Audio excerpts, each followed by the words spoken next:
9 हाताची उंची आहे, तर 1.5 इंच प्लस केले 10.5.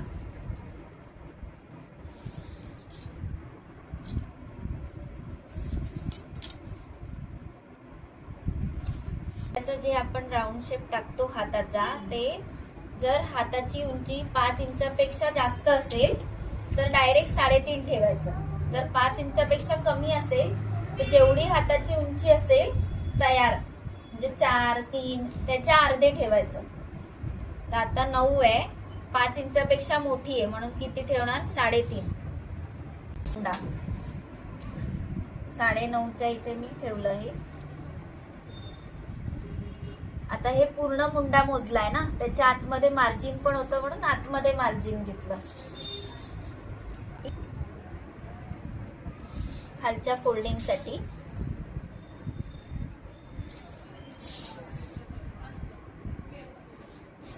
दंडघेर किती आहे? 9.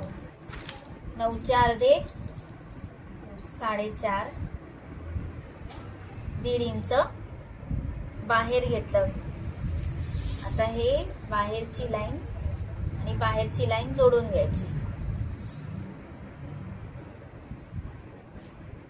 हे झालं. इथे थोडंसं क्रॉस करायचं. हे मेन आहे, ह्याचा सेंटर करायचा. हा आला सेंटर, हे वरती जोडून घ्यायचं. ह्याचा अर्धा करायचा.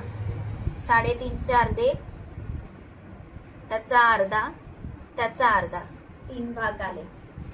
आता जो वरचा पार्ट आहे तिथून मागचा मुंडाचा शेप येतो. इथे 1/2 इंच, इथून हा शेप इथे जॉईन करायचा. हे मार्जिन आहे, इथे काही नाही करायचं. इथून वरून हा झाला मागचा. ह्याच्या थोडस पुढून घ्यायचा, ह्याच्याच खालून जाणार. हा झाला पुढचा. ही बाजू फोल्डिंगची आहे, ही बाजू ओपन वर असते. ही घेतली 3.5. हे 1 इंच आहे. हे स्लीव्ज राऊंडचा दुसरा म्हणजे डिवाइड बाय 2 आहे, प्लस 1.5 इंच मार्जिन आहे.